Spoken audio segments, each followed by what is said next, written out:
Olá pessoal, sejam bem-vindos a essa videoaula na qual a gente vai apresentar a solução das questões da VE aplicada no dia 16 de março, ok?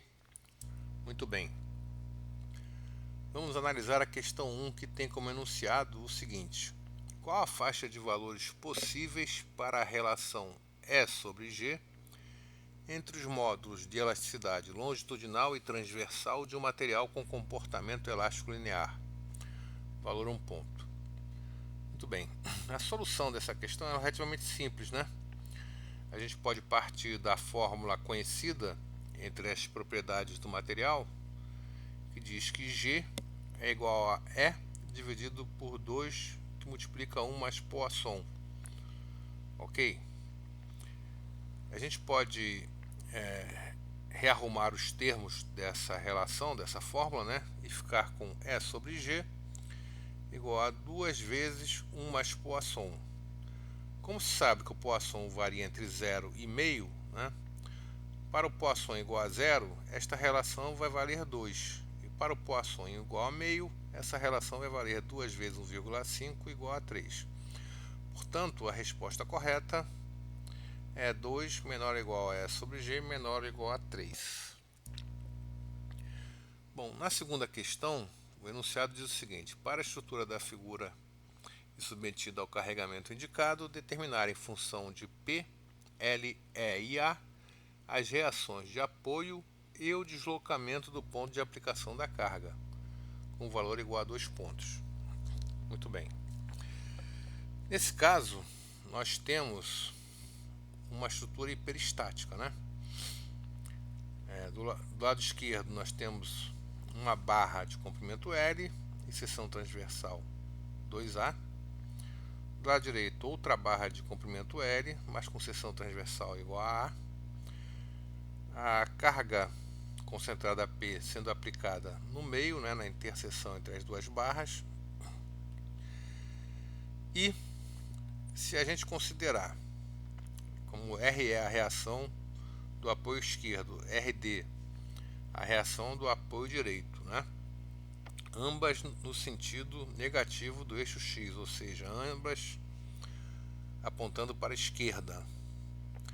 A gente vai ter, usando a equação somatória de Fx igual a zero, que RE mais RD vai ser igual a P, né? Bom, nesse caso nós temos apenas uma equação para duas incógnitas, ou seja, eu tenho mais incógnitas do que equações, o que é comum em problemas hiperestáticos. É por isso que eles são hiperestáticos, né? As equações de equilíbrio não são suficientes para a obtenção das reações de apoio ou esforços nas barras. Muito bem. Então, nesse caso, a gente tem que recorrer às chamadas equações de compatibilidade de deslocamentos, tá?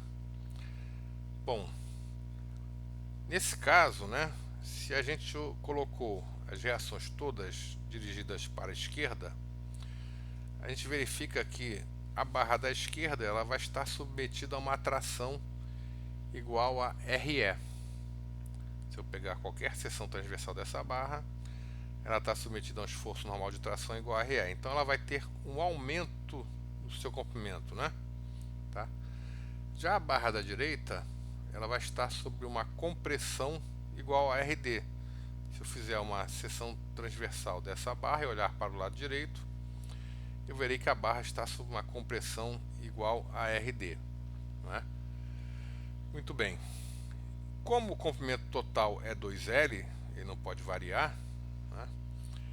Eu posso afirmar então que o aumento no comprimento da barra da esquerda vai ser igual à diminuição no comprimento da barra direita, ou seja, as duas barras elas vão ter a mesma variação de comprimento, só com sinais contrários, né? E essa variação de comprimento será justamente o deslocamento do ponto de aplicação da carga. Então, nesse caso eu posso igualar, né, em módulo os dois deslocamentos, né, ou seja, as duas variações de comprimento. Para a barra da esquerda, a variação de comprimento vai ser igual a RE, reação esquerda, vezes L sobre 2EA. para a barra da direita, a variação de comprimento em módulo será igual a RD vezes L sobre A.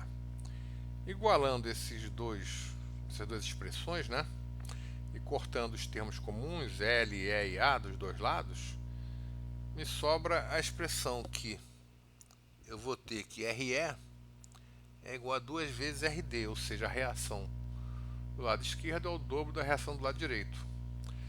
Se eu pegar essa expressão e usar naquela equação inicial do somatório de fx igual a zero, eu vou chegar aqui 3RD é igual a P, ou seja, a reação direita é igual a P sobre 3. Consequentemente, a reação do lado esquerdo vai ser igual a P menos P sobre 3 ou igual a 2P sobre 3, né? E a variação de comprimento das barras, né, que é o deslocamento do ponto de aplicação de carga, que é a segunda pergunta da questão, eu posso obter simplesmente substituindo RE ou RD pelo seu valor em função de P nas expressões que eu já utilizei. Então, se eu colocar, por exemplo, o RE é igual a 2P sobre 3, né, eu vou ter que a variação de comprimento ou deslocamento vai ser 2P sobre 3 vezes L sobre 2EA, que vai dar PL sobre 3EA. Se eu substituir o RD por P sobre 3, o deslocamento vai ser P sobre 3 vezes L sobre EA. Mesmo resultado, PL sobre 3EA. Com isso, então, eu resolvo rapidamente essa questão. Bom, uma outra forma de se resolver essa questão é aplicando o princípio da superposição de efeitos, né? Nesse caso, consiste em eu liberar, por exemplo, o apoio do lado direito, né, e deixar a extremidade direita da barra ou do conjunto se deslocar, né. Nesse caso, se eu libero a extremidade direita, a reação à carga P vai ser o próprio P, né, do lado esquerdo, tá? Então a barra da esquerda vai estar submetida a uma atração igual a P. A barra da direita não vai estar submetida a esforço algum. Ela apenas vai se deslocar como um corpo rígido em função da variação do comprimento da barra da esquerda, né?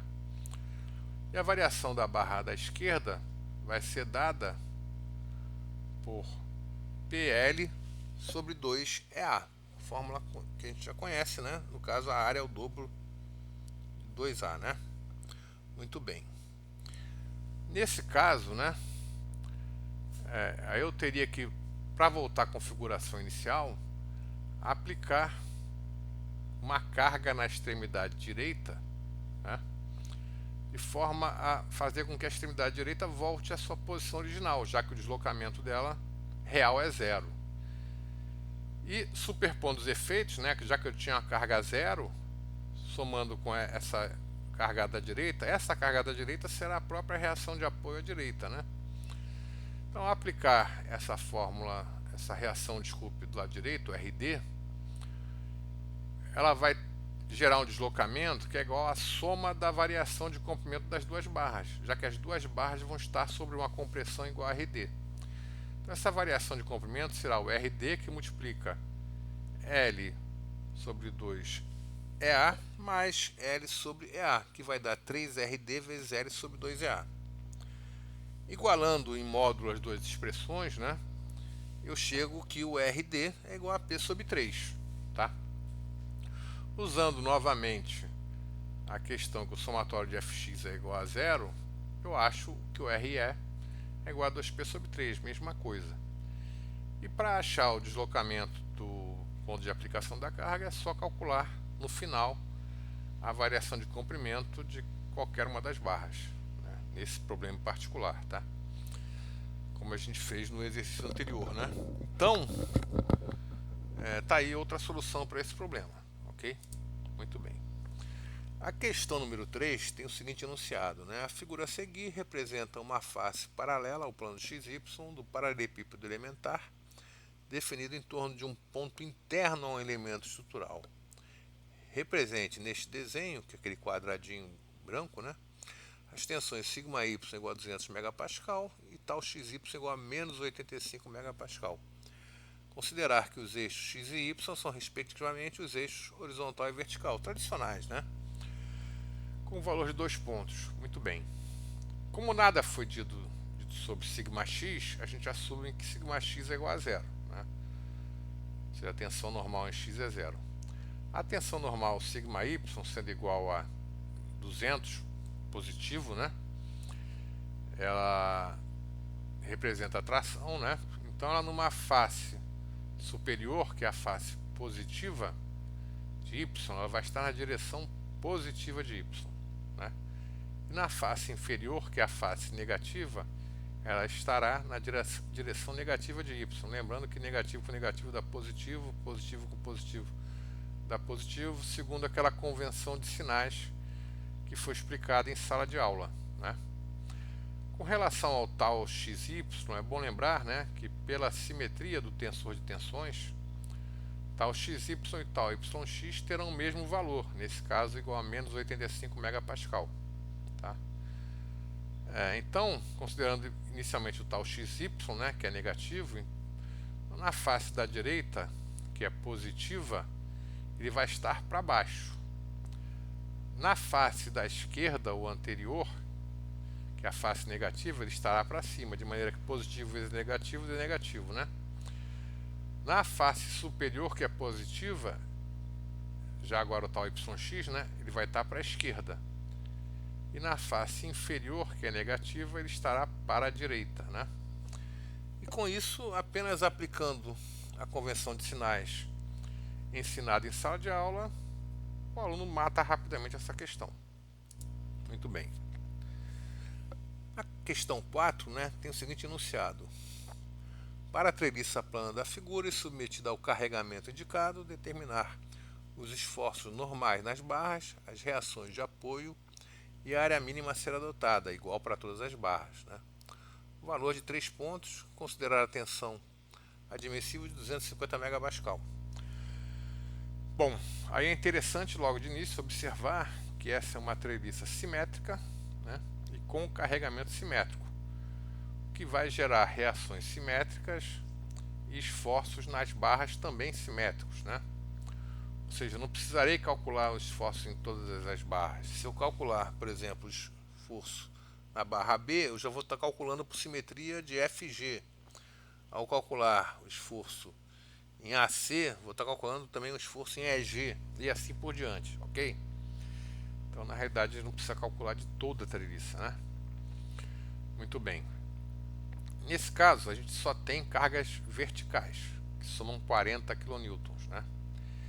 Então, as reações serão iguais, reações verticais em A e G, iguais a 20 kN, ok? Como não há nenhuma carga horizontal, a reação horizontal em A será nula, né? Muito bem. Agora, nós temos que ver a marcha de cálculo, né? Eu vou passar inicialmente para o equilíbrio do nó A, porque eu tenho no nó A duas barras com esforço desconhecido, AB e AC.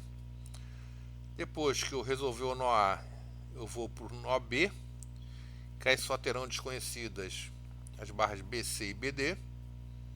Depois eu vou para o nó C, que aí só estarão desconhecidas CD e CE, né?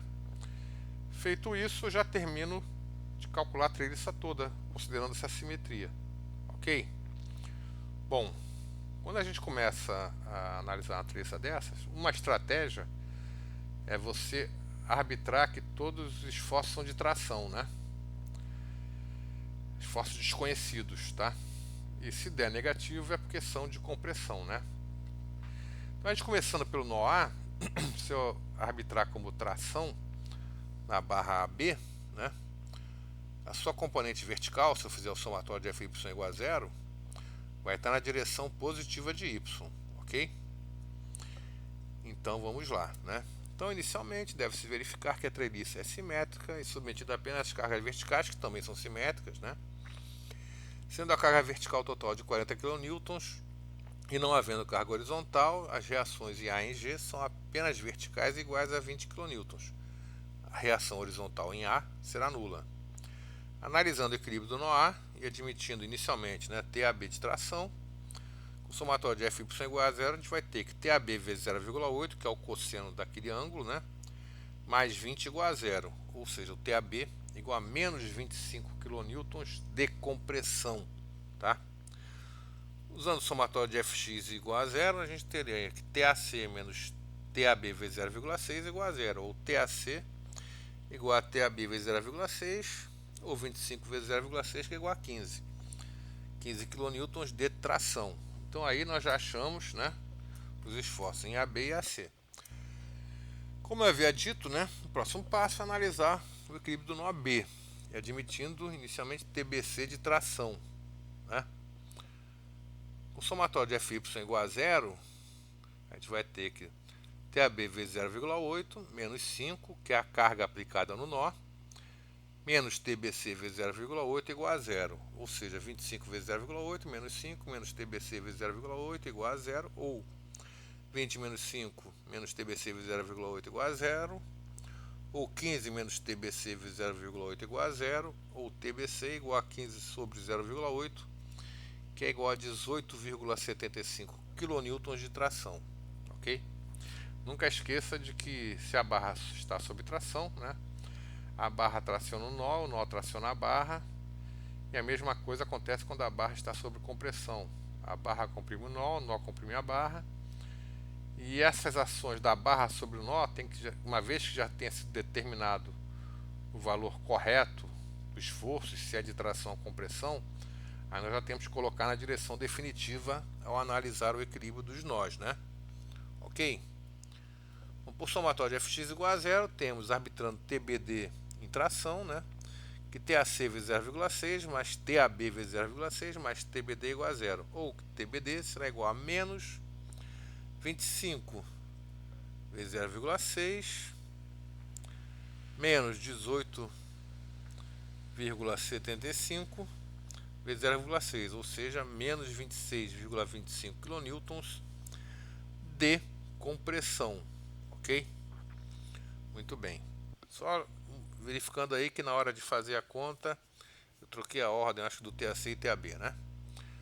Muito bem. Analisando o equilíbrio do nó C e admitindo que TCD e TCE são inicialmente de tração, né, considerando o somatório de Fy igual a zero, teremos TBC vezes 0,8 menos 5 kN, que é a carga pontual aplicada em C, mais TCD vezes 0,8 igual a zero, ou 18,75 vezes 0,8 menos 5 mais TCD vezes 0,8 igual a zero, ou 15 menos 5 mais TCD vezes 0,8 igual a zero, ou TCD vezes 0,8 igual a menos 10, ou que leva a TCD igual a menos 12,5 kN de compressão, né? Com o somatório de Fx igual a zero, a gente tem menos 15 menos 18,75 vezes 0,6, menos 12,5 vezes 0,6 mais TCE igual a zero, ou fazendo as contas, TCE igual a 33,75 kN de tração, tá? Muito bem. E a área mínima, né, será, já que você tem que tensão é força sobre área, né, e você quer que essa força sobre área seja menor ou igual ao valor 250 vezes 10 a sexta, né, então a área vai ter que ser maior ou igual à força sobre essa tensão limite, né, admissível. Então a área mínima será 33,75 vezes 10 ao cubo, ou 33,75 kN, né, dividido por 250 vezes 10 a sexta, que é Pascal, ou 250 megapascal, né? Que vai dar, no final das contas, 1,35 vezes 10 a menos 4 metros quadrados, ou 1,35 centímetros quadrados, ok? Então essa é uma questão um pouquinho mais trabalhosa, né? Deu uma certa contaria para fazer, mas nada assim do outro mundo, né? Nada muito difícil, tá? E a questão 5, né, diz que tem uma barra, está submetida a uma tensão de tração igual a 200 megapascal. Determinar as tensões atuantes em um plano que forma um ângulo de 45 graus com a vertical. 2 pontos, né? Então, aplicando as fórmulas apresentadas em sala de aula, essas fórmulas estão aqui embaixo, né? Usando o círculo de Mohr, que é desenvolvido por um ângulo igual ao dobro do ângulo físico, né? Para o estado inercial, verifica-se que as tensões normal e cisalhante, atuando no plano a 45 graus, são ambas iguais a 100 megapascal. Aí considerar só o sinal, né? Metade da tensão de tração aplicada na barra. Então é uma questão a partir de um caso estado inercial de tração, né? O sigma θ seria igual a sigma x cosseno quadrado de θ. Se o θ é 45, o cosseno dele é raiz de 2 sobre 2, ao quadrado dá 1 meio. Então, sigma θ, sigma 45, será sigma x sobre 2, que é 200 sobre 2, que é 100 megapascal. O tal θ seria igual a menos sigma x cosseno θ seno θ. No caso do θ igual a 45 graus, tanto o cosseno como o seno vale em raiz de 2 sobre 2, o produto vai dar 1 meio, né? Então aí vai dar menos sigma x sobre 2, ou menos 100 megapascal, ou aí no cisalhamento o sinal não é tão importante, né? Então poderia considerar mais ou menos 100 megapascal. E no caso do círculo de Mohr, né, você tem, para o estado inercial de tração, você tem um círculo de Mohr. Se você considerar os eixos sigma e tal, né, esse círculo está centrado no ponto sigma x sobre 2 e 0, né, e tem um raio sigma x sobre 2. Então, a tensão cisalhante a 45 graus, né, ela é medida considerando o ângulo de 90, porque o círculo de Mohr ele é traçado com o dobro do ângulo físico, né? Então, a tensão cisalhante máxima nesse caso é o raio do círculo, que é sigma x sobre 2, 100 megapascal, mais ou menos, dependendo se você pega a parte superior ou inferior do círculo, né? E a tensão normal vai corresponder à tensão no centro, né? Que nesse caso vai ser também sigma x sobre 2 igual a 100 megapascal, ok? Então essas são as soluções da nossa prova, né? Acho que não estavam difíceis as questões, muito pelo contrário, e espero que tenha sido claro na solução. Se alguém tiver alguma dúvida ainda, por favor, entre em contato para a gente possa tirar eventuais dúvidas, ok?